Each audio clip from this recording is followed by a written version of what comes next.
Hello fiction writers and welcome to week 7. I thought I would just go over a couple of things that I've been seeing in people's writing, and some of them will be familiar to some of you because I have commented on them in your stories, but you can consider this a nice refresher if you've heard it before. So the first thing I wanted to talk about was dialogue.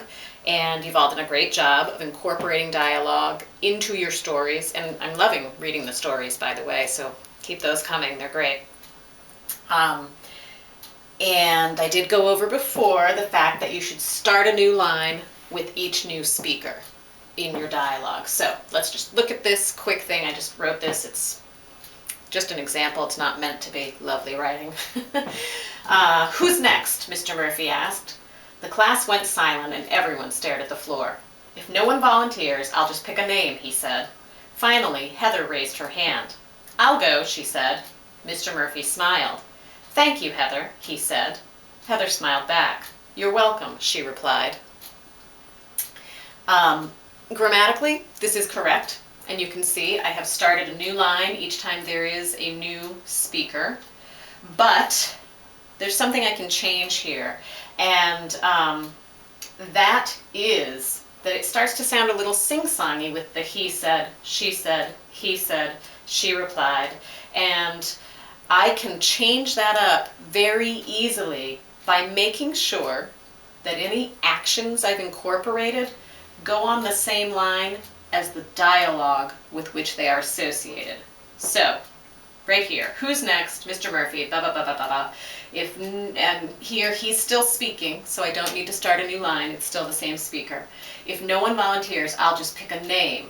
I don't really need he said. We know Mr. Murphy's still speaking. So you know what? Where I can eliminate it, I'll eliminate it, as long as it's still clear who's speaking. And since I haven't started a new paragraph, it is pretty clear that Mr. Murphy is the one still speaking. From there it goes to finally Heather raised her hand. I'll go, she said. Well, I can eliminate this too if I just make a quick change. If I start a new paragraph right here and put finally Heather raised her hand, period, I'll go, when I put the action right there, it's clear that she's the one speaking. So that's exactly what I would do here. I would start a new paragraph.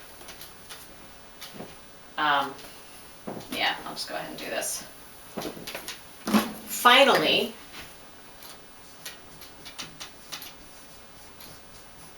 Heather raised her hand.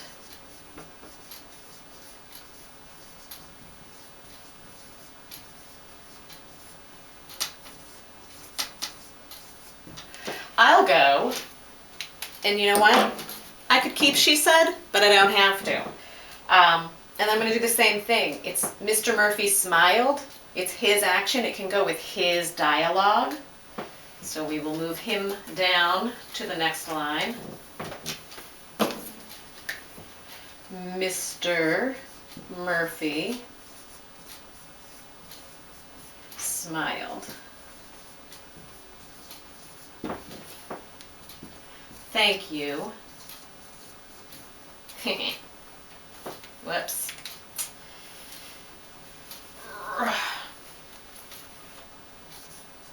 Thank you, Heather. So let's eliminate that part right there. Thank you, Heather. And then you can decide. I probably don't need he said, because look, I've put his action with his words and it becomes clear that he's talking, so I don't need he said again. And then the final one, Heather smiled back, you're welcome, she replied. And I could do the same thing. Now here's, we want to make sure that we don't go to the other extreme, and instead of having he said, she said, he said, she said, having action word, action word, action word. So I actually might do this differently. Since I have gone action, dialogue, action, dialogue. I don't think I'm going to go action, dialogue again. I will do it this way. I want Heather to be saying, you're welcome. So, I'll go, she said. Mr. Murphy smiled. Thank you, Heather. You're welcome. Heather replied.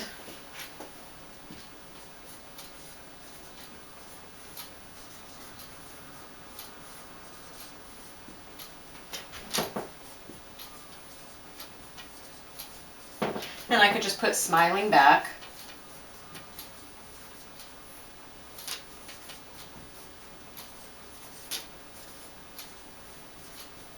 Okay, and then you can see that it sounds different. It is still grammatically correct. I've still started a new line for each new speaker, but I have switched it up a little. I've eliminated some of the he said, she said. So let's see how it sounds now. Who's next? Mr. Murphy asked. The class went silent and everyone stared at the floor. If no one volunteers, I'll just pick a name. Finally, Heather raised her hand. I'll go, she said. And we could get rid of that, so I think we will. Finally, Heather raised her hand. I'll go. Mr. Murphy smiled. Thank you, Heather.